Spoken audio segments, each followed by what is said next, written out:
harka fuunee akkam jirtu hordoftoota Oromoo koo chaanaalii bakka jirtan hundumaatti nagaan koo inni irraa madda isinaa qaqqabachaa anammoo xiqqoo isin jalaa tureera deebi'ee gara keessanitti dhufeera viidiyoo addaadhaan dhufe viidiyoon koo arraa maaltaa mana keenya keessatti karaa salphaadhaan yogurtii akkamitti mana keenyatti qopheeffanna isa jedhuun qabadhee isinii dhufe ani yogurtii kana akka itittuutti yookaan akka baaduutti gargaarama waanta ta'eef karaa salphaadhaan itittuu yookaan baaduu akkamitti qopheeffana jechuu dandeenya. Anisuma kana fayyadama waanta ta'eef isa karaa salphaadhaan akka itti qopheeffannu isin agarsiisa. Viidiyoo kana amma xumuraatti anuma faana tura. Wantoota na barbaachisan as biraa isinitti agarsiisa. Oromoo koo chaanaal like, share, subscribe gochuu hin dagatina. Egaa garuma hojii isaatiitti darbina. Hojii isaa dura garuu wantoota na barbaachisan isinitti agarsiisa.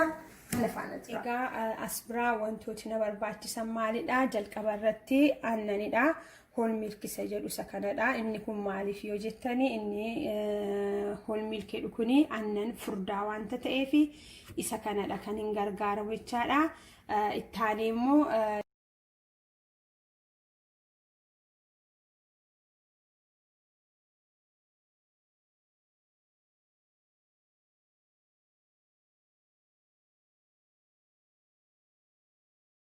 biraa qodaa qopheeffadheera. Yoo barbaadan qodaa guddaa tokkotti naquu dandeessu. Angaruu qodoota kanatti naqadha jechuudha. Qobaa maaliif kana tokko aluma tokko baafadheen itti gargaarama waanta ta'eef qodoota akkasii qopheeffadheera. Aannan koo danfisuurraan jalqaba jechaadha. As biratti immoo akkasinitti mul'atu distiin itti danfisu qopheeffadheera.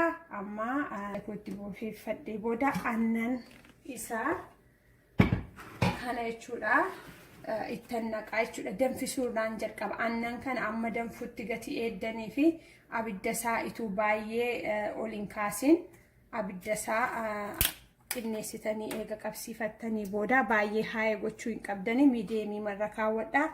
Aannanichaa gara distiitti naqadha jechaadha.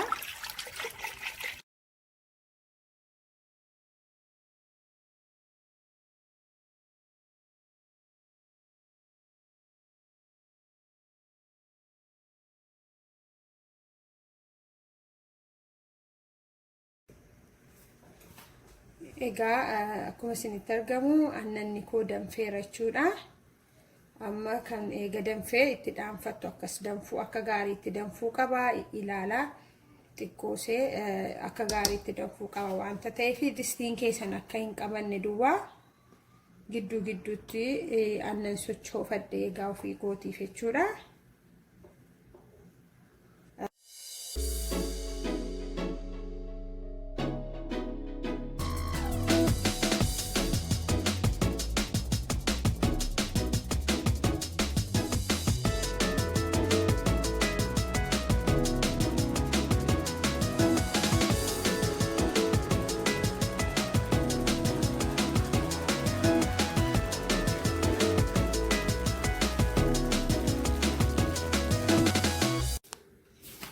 Egaa akkuma isin argitanii amma aannaniin danfisee jechuudha. Kanatti galagasheera kunoo haala kana fakkaatuun jechuudha. Xinnoo qabbanaa'uu qaba. Distii sana keessa tursuurraa qodaa kanatti naqadheera jechuudha. Qodaa kanatti akkan barbaadu godhee gaafa qabbanaa'u qodootan qopheeffadhe kanatti naqa waanta ta'eef amma kuni sa'a tokko fudhachuu danda'a jechuudha. Sa'a tokko natti fudhata.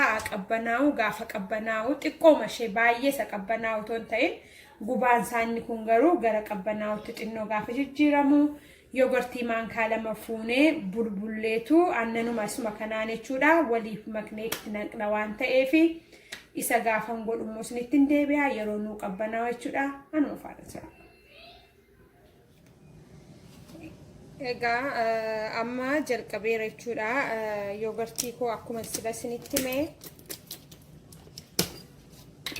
amma yogurtii koo kana banee kan hin gargaarame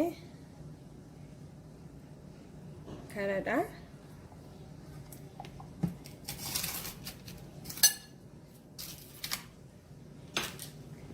Maalaan godha jechuudha. Amma kana maankiyaa 3 barbaada jechuudha. Fallaana kana 3 isaan gara kanatti naqadha. Isinitti mul'ata.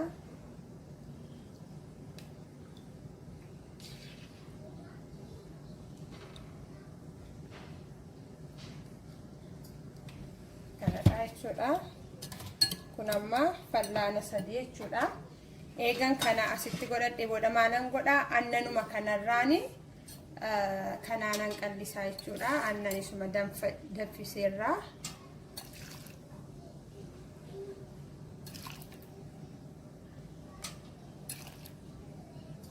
fallaanni koo isa guddaadha. Kana irra gashaa sheekinnoo miti. Fallaana isa guddaa 3 godhadhee kana akka gaariitti akkasitti walitti makeetan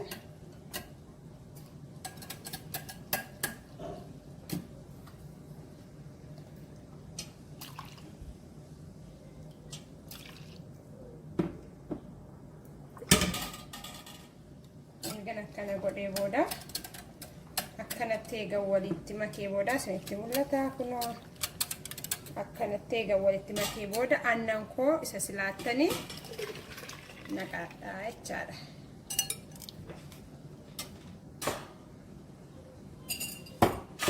Aannan irratti naqee walitti akka gaariitti akkasi godheen waliin makaa jechuudha. Eegan kana as keessatti akka kanatti waliin makadhee booda kana fuudheetanii qodoota kanatti nannaqaa jechuudha. Bakka waan biraa wanta itti godhu hin qabu. Yennaa ofii keessanii hin feetu ta'ee qullubbii adii jechuun nachi shunkurtii xinaaddama yoo qabaattanii keessa bubbuufachuu dandeessu. Angaruu duwwaa masaan godhadhaa. Kana as keessaa fuudhee kana kanatti qodoota kanatti buuteen isinitti deebi'a. Yeroo kanatti naqgatii naammi jennee fi kubbaayyaatti buuseen itti nannaqadha. Isinitti deebi'a jechuudha itti nannaqadhe.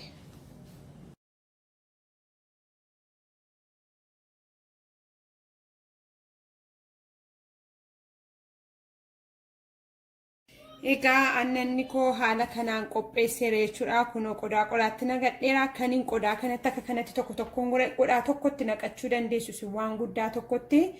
Angaruu firiijii gashee kana tokko tokkoon baasee gargaaramuu waan an barbaadee fi hunduma isaa keessaa al tokko fallaana keenya laaquurra kana tokko tokkoon baafatanii gargaaramuun baay'ee gaariidha. Isinitti agarsiisa yeroo qaqqabu jechuudha. Egaa annanni koo bifa kanaan eegan qopheeffadhee booda maalan godhaa ovanii keessan kana ibsaasaa ibsitu jechuudha. Ibsaasaa keessaa ibsitanii kana keessan bushaa jechuudha. Sa'ataa kana keessa haala kana fakkaatuun kana keessan gashaa jechuudha. Isinitti mul'ataa jira. Ibsaansaa ifuu qabaa. Ibsaa ibsuu inni irraanfatina. Ibsaansaa ifuu qabaa. Akkas gootu jechuudha. Annan keessan bifa kanaan akka kanatti eeganii kaawwadhee booda ibsaasaa hin dhaamsitanii ibsaan ifaa'uma bula jechuudha. Ibsaansaa akkasumatti ifaa eega bulee booda yeroo baay'ee kan koo sa'a 7 fudhata. Sa'a 7tti naa qaqqabachuudha. Amma galgala kana gaafan akkasitti kaa'u borga nama itti teen arga jechuudha. Kanaaf sa'a 7 fudhachuu danda'a, sa'a 8 fudhachuu danda'a. Inni kan kooti garuu sa'aan inni natti fudhateen isinitti himaa. Amma galgala keessaa sa'aatii 7 gashaa jira. Akkam biyya nan jiraadhutti jechuudha. Amma gaa sa'aatii amma fudhatee akka inni naa qaqqabu isinittin himaa. Kanaafi bor yeroo inni itituun isin agarsiisa jechuudha. Kun ibsaansaa akkasumatti akka ifetti kana qadaaddanii haaluma kanaan bula jechuudha. Ibsaasaa sin dhaamsitanii inni irraanfatinaa. Ibsaan dhaamuu hin qabu. Haaluma kanaan eega bulee booda yeroo itituu borga nama isinitti agarsiisa. Boruma walitti deebinaa. Anuma faana tura. Egaa xumuree qophii koo gara keessanitti dhufeera. Baaduun koo naa qaqqabeera jechuudha. Baaduu yookaan yogurtiin koo qaqqabeera jechuudha. Isinitti agarsiisuun barbaade. Galgala keessa kaa'ee sa'aatii 7tti fudhate jechuudhaan akka sanatti sa'aatii 7 jechuudha. Amma ganamadha nu bira sa'aatii 7tti naa qaqqabe jechuudha. Yeroo baay'ee galgaluma godhadheen ganamaaf hangeessifadha waan ta'eef waan inni fakkaatu keessa isaa babbaneen isin agarsiisa jechuudha. Akka inni itti qophaa'e. Egaa akka isinitti mul'atutti kunoo baaduu koo yookaan yogurtiin mana keessatti karaa salphaatiin qopheeffadhu naaf qaqqabeera jechuudha. Hundumti isaa bishaan xiqqoo isheerra keessatti baasuu danda'a, gannaquu dandeessu jalaa jechuudha. Kunoo akka isinitti mul'atutti kunoo hundumtuu haala kanaan qophaa'eera jechuudha. Kunoo kun haala kanaan hundumti isaa naaf qaqqabeera jechuudha. Isinitti agarsiisa gaafa isinii qaqqabu kunoo haala kanaan yogurtii furdaa jechuudha. Kunoo akka kanatti isinii qophaa'a. Baay'ee namatti tola. Isaa gara kanatti godhee akkaataan itti dhiyeeffadhu immoo isiniin agarsiisa. Mana keessanitti yoo feetan marqaadhaan yoo feetan biddeen bukkee kaawwattanii waan barbaadan bukkee kaawwattanii gargaaramuu dandeessu. Duwwaa isaallee dhuguu dandeessu. Baay'ee namatti tola. Kanaaf karaa salphaatiin mana keessan keessatti haala kanaan qopheeffattanii akkasiin gargaaramtan abdii guddaan qaba. Viidiyoo kana amma xumuraatti waan na wajjin turtaniif galatooma. Baay'een isin jaalladha. Viidiyoo biraatiin amma deebi'ee isinitti dhufutti nagaan naa tura.